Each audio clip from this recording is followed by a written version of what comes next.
저는 싫은데요? 그러시는 분은 없잖아요. 그쵸?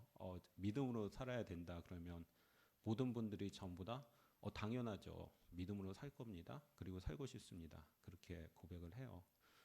그런데 막상 그럼 믿음으로 사는 게 뭡니까? 라고 질문을 던질 때는 쉽게 대답하지 못하는 저희의 모습들이 있는 것 같아요.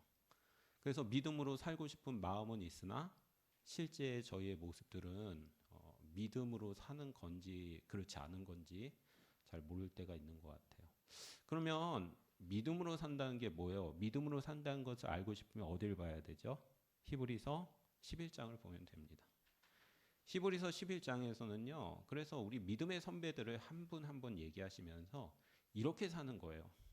이분처럼 에녹처럼 아브라함처럼 다윗처럼 살아가는 거. 그게 바로 믿음으로 사는 겁니다. 하고 우리에게 설명을 하고 계시는 거예요. 오늘 특별히 구약에 등장했었던 그 에녹이라는 믿음의 선배거든요.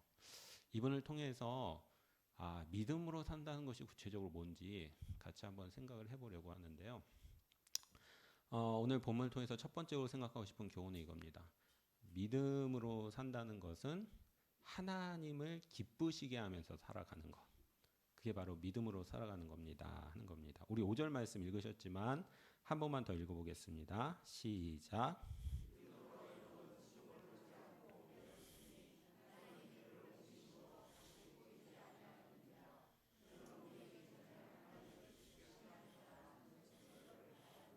아멘. 5절을 보면 믿음으로 이렇게 시작하고 있잖아요. 믿음으로 에녹은 어떻게 됐죠? 죽음을 보지 않고 옮겨졌어요. 그렇죠? 그러면 죽음을 보지 않고 옮겨질 수 있었던 이유가 뭡니까? 그 바로 밑에 보면 어떻게 됐다고요? 하나님이 그를 옮기셨다고요. 그렇죠? 바로 밑에 보면 에녹은 죽음을 보지 않고 하늘로 옮겼습니다. 근데 어떻게 그렇게 됐죠? 하나님께서 그를 옮기셨어요. 그 하나님께서 왜 그렇게 하셨죠? 가장 마지막에 보면 그는 옮겨지기 전에 하나님을 기쁘시게 하라는 자라는 증거를 받았습니다. 라고 얘기를 하고 계시는 거예요. 그러니까 5절을 거꾸로 다시 올라가면 에녹은 하나님을 기쁘시게 하라는 증거를 받았어요. 그러니까 에녹은 하나님을 기쁘시게 했죠. 그래서 하나님께서는 에녹을 옮기셔서 그는 죽임을 보지 않고 옮겼습니다. 이렇게 말씀을 하고 계시는 거죠. 그러면 결국 에녹은 믿음으로 어떻게 살았어요? 하나님을 기쁘시게 하는 삶을 살았습니다. 하는 겁니다.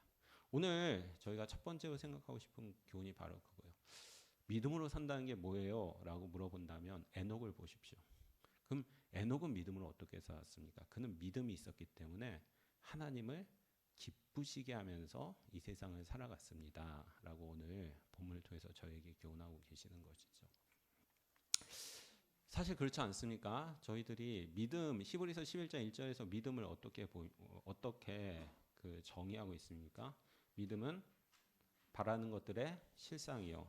보이지 않는 것들의 증거입니다. 이렇게 말씀을 하셨잖아요. 바라는 게 뭐예요? 우리가 원하는 것, 우리가 갖고 싶은 것인가요? 아니에요. 성경에서 약속하신 거예요. 믿음이란 성경의 약속들이 반드시 이루어진다는 것을 확신하는 거죠. 그리고 보이지 않는 영적인 세계가 있다는 것을 확신하는 거예요. 그 결과 하나님께서 우리를 창조하셨구나. 예수 그리스도께서 우리를 위해서 대신 죽어주셨구나. 그리고 그분께서 지금도 나를 돌봐주고 계시구나 하는 것을 깊이 있게 확신하는 것이죠. 그게 바로 믿음입니다. 그리고 그것을 깊이 있게 확신할 때 우리의 삶의 당연한 결과가 뭘까요? 그러면 내가 하나님을 기쁘시게 해야겠구나 하는 거 아니겠습니까? 그분이 나를 창조해 주셨는데, 그리고 그분께서 아무런 죄가 없는 그분께서 나를 위해서 인간이 되시고 대신 죽어주셨는데, 그렇다면 내가 그분께 뭘 드려야 되지? 그분께서 나를 기쁘게 하셨으니 이제 내가 그분을 기쁘게 하는 삶을 살아야겠구나 라고 고백하는 그것이 바로 믿음으로 사는 것임을 오늘 저희에게 말씀하고 계시는 것이죠. 성도 여러분, 이 세상에는 무엇을 기쁘게 하는 삶, 인간에서 두 종류의 삶이 있는 것 같아요. 첫 번째는 자기 자신을 기쁘게 하면서 살아가는 거죠. 그리고 다른 하나는 하나님을 기쁘게 하면서 살아가는 것입니다. 근데 믿음이 없는 사람들은 당연히 자기 자신을 기쁘게 하면서 살아갈 수밖에 없잖아요. 그렇죠? 그 사람들은 하나님이 계신다는 것도 믿지 않아요. 하나님이 우리를 창조하셨다는 거 믿지 않고 우리를 위해서 대신 죽어주셨다는 것도 믿지 않습니다. 천국과 지옥 그런 거 없다고 생각해요. 그러니까 그 사람들은 당연히 하나님을 기쁘게 하는 것이 아니라 자기 자신을 기쁘게 하기 위해서 살아갑니다. 그러니까 그분들은 철저하게 믿음의 근거에서 살아가는 것이죠. 근데 그리스도인이란 어떤 사람입니까? 하나님께서 계시다는 것을 믿는 사람들이잖아요. 저희들을 돌보신다는 것을 믿는 사람들이잖아요. 그리고 저를 위해서 대속하셨다는 것을 믿는 사람들이잖아요. 그럼에도 불구하고 저희의 모습들 속에서 하나님을 기쁘시게 하기보다는 저희 자신들을 기쁘게 하면서 살아가고 있는 우리의 모습들이 있을 때가 너무나도 많은 것을 보게 되는 것이죠. 믿음으로 살아간다는 건 뭐 다른 거 이전에 그분을 기쁘시게 하면서 살아가는 것임을 믿으시기를 바라겠습니다. 그 찬양 중에 그 찬양이 있어요. 나 주님의 기쁨 되기 원하네. 내가 원하는 한 가지. 여러분이 원하는 한 가지 뭐세요? 여러분 원하시는 한 가지 무엇입니까? 여러분이 원하는 한 가지 저는 알 수 있어요. 그거 뭘 보면 알 수 있을까요? 저는 알 수 있습니다. 100% 알 수 있습니다. 뭘까요? 여러분 기도의 제목이에요. 그게 여러분이 원하는 한 가지예요. 그렇잖아요. 저희가 아무리 주님이 내가 원하는 한 가지입니다라고 찬양해도 우리 기도 제목들 속에서 그것들이 빠져 있고 내 건강, 내 자녀, 내 물질 그런 것들만 가득 차 있다면 정말 내가 원하는 한 가지가 그거라고 얘기할 수 있을까요? 그렇지 않잖아요. 그렇죠?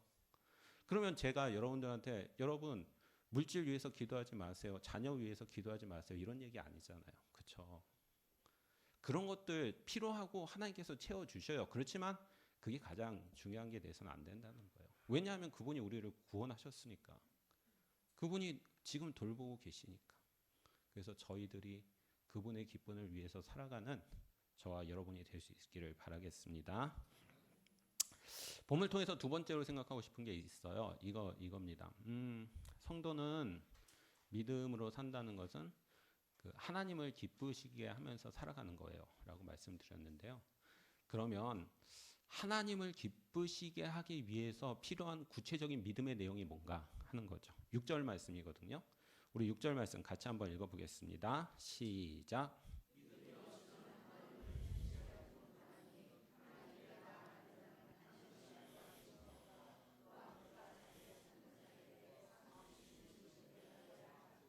아멘. 6절 3반절에 보면 이렇게 말씀하세요. 믿음이 없이는 하나님을 기쁘시게 하지 못합니다.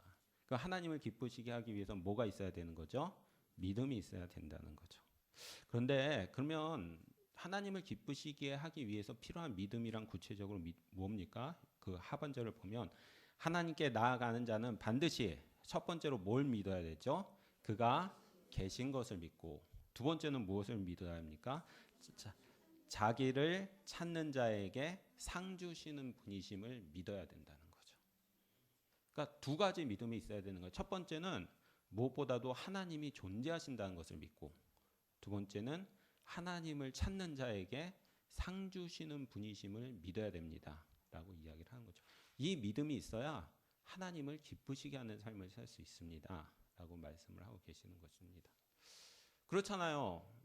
만약에 누군가가 하나님이 존재하신다는 것을 믿지 않는다면 어떻게 하나님을 기쁘시게 할 수 있겠습니까? 그리고 하나님이 존재하신다는 것을 믿는다고 해도 하나님께서 상 주시는 분이시라는 것을 믿지 못한다면 그는 예배를 드리는 사람은 될 수 있을지 몰라도 하나님을 기쁘시게 하는 사람은 될 수가 없는 거거든요. 또 오늘 본문은 그 말씀을 하고 계시는 거예요. 우리가 하나님을 기쁘게 하는 사람이 되기 위해서는 그가 계신 것을 첫 번째로 믿어야 되고, 그리고 두 번째로는 상 주시는 분이심을 믿을 때 우리가 하나님을 기쁘시게 하는 자가 될 수 있습니다. 이렇게 말씀을 하고 계시는 것이죠. 오늘 어떠세요? 저희들 그 하나님을 기쁘시게 하는 삶을 살고 계십니까? 혹시 목사님 저는 그런 것 같지 않아요. 저는 하나님을 기쁘시게 하는 것보다는 저 자신을 기쁘게 하면서 살아가고 있는 것 같아요. 라고 혹시라도 생각이 되신다면 두 가지를 점검해 보셔야 되는 거예요. 첫 번째, 나는 하나님이 계신다는 것을 정말 믿는가 하는 것이죠. 여러분, 우리는 하나님이 계신다는 것을 믿죠. 그러면 두 번째로 점검해야 될 게 있어요. 그게 뭐죠? 하나님께서 정말로 상 주시는 분임을 믿고 있는가 하는 거죠. 그 두 가지를 믿는다면 하나님을 기쁘시게 하는 삶을 살 수밖에 없어요.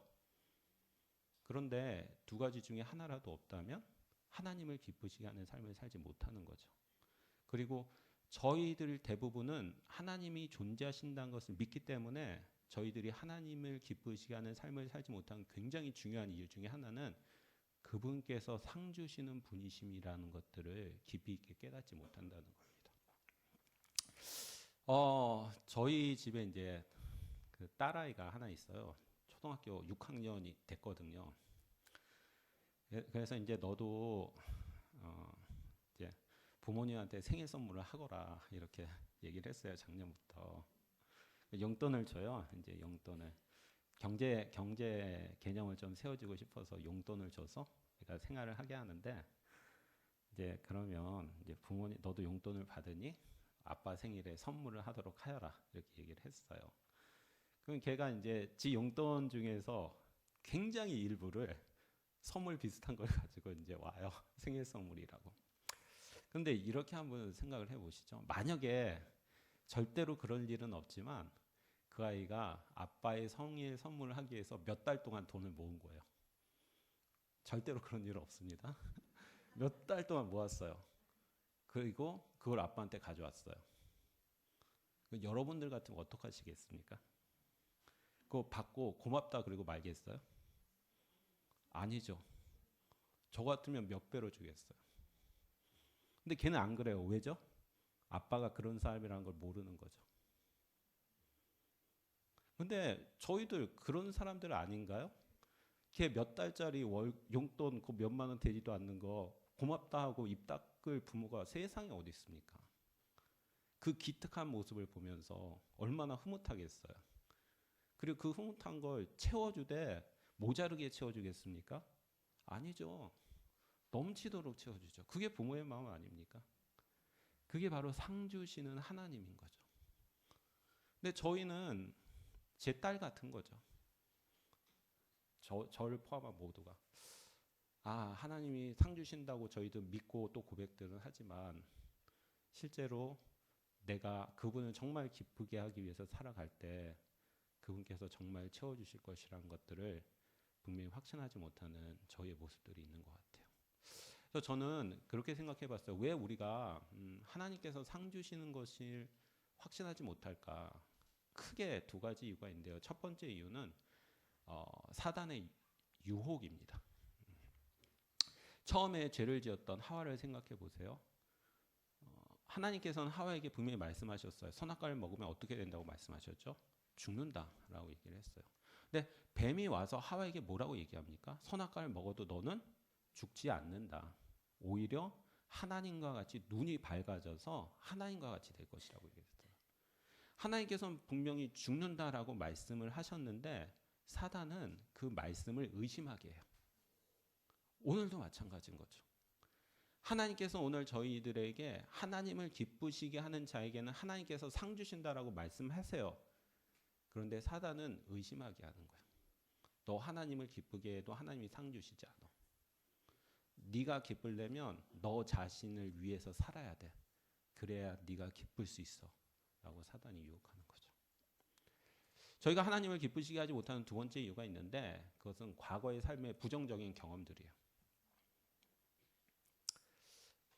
제가 예전에 맡았던 학생 중에 하나가 있었는데 어, 대학교 1학년이었어요. 근데 그 교회에 부임을 하자 그 이제 옛날에는 잘 나왔는데 안 나온다는 거예요. 그래서 목사님이 신방을 한번 했으면 좋겠습니다. 그래서 왜 안 나와요? 이렇게 얘기를 하니까 얘가 중학교 3학년 때 아버지가 교통사고로 돌아가셨어요. 근데 그때 온 교회가 그것들을 위해서 기도했던 거예요. 그런데 아버지가 결국은 돌아가신 거죠. 이때 이 아이가 하나님에 대해서 크게 상처를 받은 거예요. 아, 기도해도 소용없구나. 그 이후로부터는 전혀 기도를 하지 않는 거죠. 오늘 저희가 하나님을 신뢰하지 못하는, 그러니까 하나님께서 상 주시는 분이라는 것을 깊이 있게 깨닫지 못하는 두 번째 이유가 있는데 과거의 부정적인 경험이에요. 정말 하나님께서 나를 도와주기를 원했고 정말 하나님께서 나에게 복 주기를 원했었는데 하나님께서 도와주시지 못한 경험이 누구나 다 있잖아요.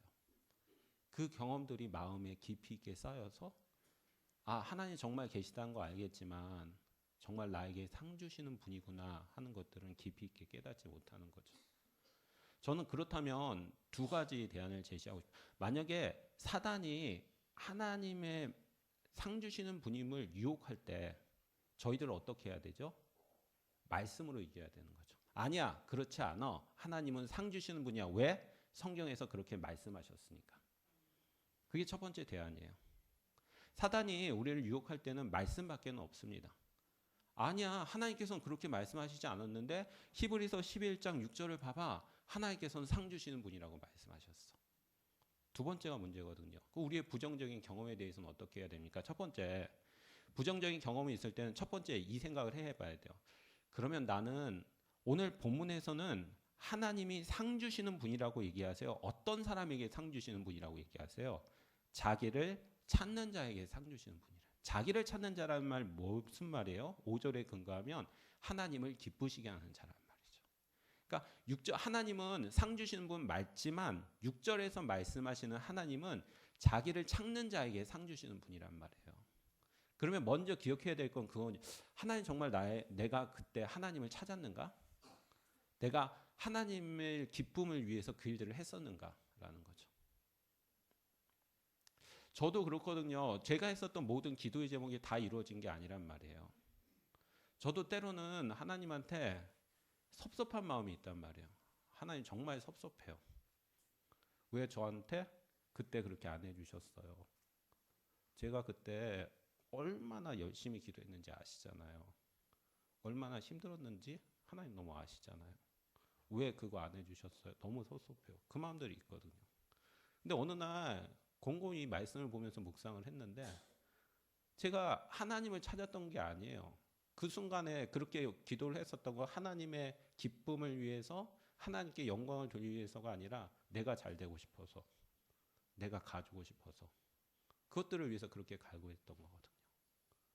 하나님께서 오늘 말씀하시는 건 우리가 우리의 욕심대로 살 때 상 주신다는 의미가 아니에요. 정말 그분을 위해서 그분의 기쁨을 위해서 살아갈 때 그분께서 상 주신다는 거죠. 그래서 우리가 하나님에 대해서 부정적인 경험했다는 첫 번째 생각하고 싶은 건 그거예요. 내가 정말 하나님을 기쁘시기 위해서 살았는가? 라는 거죠. 만약에 그렇지 않다면 돌이켜야죠. 아, 내가 나의 영광, 나의 기쁨, 나의 만족만을 위해서 살아갈 때 아무리 기도해도 하나님께서 상 주시지 않는구나. 그러면 하나님이 바뀌어야 되는 게 아니라 내가 바뀌어야 되는구나. 나의 만족, 나의 기쁨에서 하나님의 기쁨, 하나님의 만족으로 바뀔 때 그때 하나님께서 상 주시는 분이구나. 그러면 내가 바뀌어야 되겠구나로 바꾸는 거죠. 그런데 내가 정말 하나님의 기쁨을 위해서 살 때 그때 모든 게 다 잘 되는 그렇지 않아요. 때로는 그럼에도 불구하고 문제들이 해결되지 않을 때가 있어요. 그때 필요한 게 무엇입니까? 그럼에도 불구하고 하나님을 신뢰하는 거죠. 그럼에도 불구하고 하나님은 상 주시는 분이야. 그럼에도 불구하고 하나님은 나와 함께 하셔. 그럼에도 불구하고 하나님께서 합력하여 선을 이루시는 분이야. 그 신뢰들이 있을 때 저희들이 단지 입술의 고백이 아니라 삶으로서 하나님을 기쁘시게 하면서 그분을 기쁘시게 하는 것이 저희 삶의 목표가 되어서 살아갈 수 있음을 오늘 본문을 통해서 저에게 말씀하고 계시는 것입니다. 사랑하는 성도 여러분 어떠십니까? 우리가 하나님을 기쁘시게 하기 위해서 살아가고 계십니까? 혹시 그렇지 않다면 우리 자신들 다시 한번 돌아보셔야 돼요. 왜일까? 혹시 내가 사단의 유혹에 넘어간 거 아닐까? 하나님의 영광을 위해서 살아간 것이 우리의 삶의 목표고 그것이 우리가 살아가야 될 이유인데 혹시 나 자신들만을 위해서 살아가는 것은 아닐까? 그리고 나의 과거의 부정적인 경험들이 혹시 지금 내가 하나님을 잘못된 태도로 보고 있는 것은 아닌가? 하나님께서는 자기를 찾는 자에게 반드시 상 주시는 분이심을 믿으실 수 있기를 바라겠습니다. 그리고 오늘 그 상들을 모두 받으실 수 있는 저와 여러분이 되실 수 있기를 바라겠습니다. 마지막으로 생각하고 싶은 게 있어요. 하나님은 어떤 분이라고 말씀하셨죠? 상 주시는 분이에요. 그렇죠. 그러면 하나님께서 주시는 상이 뭘까요? 하나님께서 주시는 상. 오늘 본문을 보면요. 에녹에게 주셨던 상을 보면서 하나님께서 주시는 상이 뭘까 같이 한번 생각을 해보려고 합니다. 5절에 보면 에녹은 하나님을 기쁘시게 하는 삶을 살았어요. 그러자 하나님께서 그를 어떻게 하셨죠? 하늘로 옮기셨어요. 그러면 에녹이 하나님을 기쁘시게 하는 삶을 살았을 때 하나님께서 에녹에게 주신 상이 뭡니까? 하늘로 옮긴 것. 그것이 하나님께서 에녹에게 주신 상입니다 하는 거죠. 여러분 그러면 저희들이 하나님을 기쁘시게 하면서 살아갈 때 하나님께서 저희들도 여기에서 천국으로 옮기실까요? 그렇지는 않은 것 같아요. 그렇지는 않은 것 같아요. 그러면 무슨 의미일까요? 하나님께서는 분명히 에녹이 그런 삶을 살아갈 때 그를 천국으로 옮기셨거든요. 하늘로. 그런데 오늘 그렇다면 우리가 하나님을 기쁘시게 하면서 살아갈 때 저에게 주시는 복은 뭐냐라는 거죠. 그래서 대부분의 신학자들이 이렇게 해석을 해요. 하나님께서 에녹을 그때의 삶에서 하늘로 옮기신 것은 두 가지다. 첫 번째는 마지막 날 모든 성도들이 부활하여 천국으로 올라갈 것을 상징적으로 보여주신 것이다. 그리고 두 번째는 하나님께서 에녹에게 가장 큰 복을 주신 것이다. 이렇게 얘기를 해요. 생각해 보세요. 하나님을 기쁘시게 하는 삶을 살았던 에녹이 가장 원했던 것이 무엇일까요? 더 많은 물질이었을까요? 더 많은 자식들이었을까요? 아니었겠죠. 뭐였을까요? 하나님과 영원히 함께 거하는 거 아니겠습니까? 그의 삶의 목표가 하나님을 기쁘시게 하는 것이었는데 내가 하나님과 영원히 거하고 하나님과 함께하고 싶다는 것이 그 삶의 목표가 아니었겠어요. 그래서 하나님께서 에녹을 하늘로 부르신 거예요. 에녹을 위해서 하나님을 위해서 그가 가장 바라는 것이 그것이었기 때문에 그리고 하나님이 보실 때 그것이 그에게 너무나도 좋은 것이었기 때문에 하나님께서는 에녹에게 그를 이 땅에서 옮겨주시는 복을 주셨다고 보는 거죠. 저희는 오늘 저희도 마찬가지일 것 같아요. 하나님을 기쁘시게 하는 자에게 하나님께서 반드시 상 주십니다. 근데 목사님 그 상이 뭡니까? 몰라요. 그런데 하나님이 보시기에 가장 좋은 거라고 저는 생각해요. 만약 누군가에게 물질이 필요하다면 그리고 하나님께서 보실 때 그게 가장 좋다면 하나님께서 반드시 물질을 주실 줄로 저는 믿습니다. 그러나 누군가에게는 영적인 것들이 더 중요할 수도 있지 않습니까? 그렇다면 그 사람에게는 하나님께서 영적인 복을 주시는 것이죠. 그것이 바로 상 주시는 하나님 그리고 그 하나님께서 주시는 복의 내용임을 오늘 우리에게 말씀하고 계십니다. 사랑하는 성도 여러분, 이 세상에 있는 많은 사람들은 자신의 기쁨만을 위해서 살아가요. 그리고 저희들 세상과 떨어져서 사는 거 아니잖아요. 월요일부터 세상에 가서 세상에 속한 사람들과 같이 맞닿으면서 대화하면서 살아가잖아요. 그런 환경들 속에서 하나님의 기쁨을 위해서 살아가는 거 너무 힘들어요. 목사인 저도 힘든데 성도인 여러분들 얼마나 힘드시겠습니까? 그렇게 살기 위해서는 필요한 믿음 두 개, 하나님 계시다. 그리고 자기를 찾는 자에게 반드시 상 주시는 분이다. 저희 그거 믿어야 됩니다. 그 상이 뭡니까? 각자에게 필요한 은혜다. 물질이 필요하다면 물질을 주실 것이고 건강이 필요하다면 건강을 주실 것이고 관계의 복이 필요하다면 관계를 주실 것이고 영적인 복이 필요하다면 그분께서 그것을 주실 것이다. 우리 그거 믿자. 우리가 그분을 기쁘시게 살아갈 때 정말로 그분께서 가장 필요한 것을 가장 적합할 때 주실 것이다. 우리 그건 믿고 살아갈 때 하나님을 기쁘시게 하는 바로 그 사람, 그리고 믿음으로 살아가는 그 사람이 될 수 있음을 오늘 본문을 통해서 저에게 말씀하고 계십니다. 오늘 그렇게 살아갈 수 있는 저와 여러분 될 수 있기를 바라겠습니다. 그리고 우리가 서로에게 우리가 믿음으로 하나님을 기쁘시게 살아갔을 때 하나님께서 우리의 삶들 속에서 얼마나 풍성한 것들로 채워줬는지를 간증하고 고백할 수 있는 저와 여러분 될 수 있기를 바라겠습니다. 우리 이 시간 같이 한번 기도하시죠.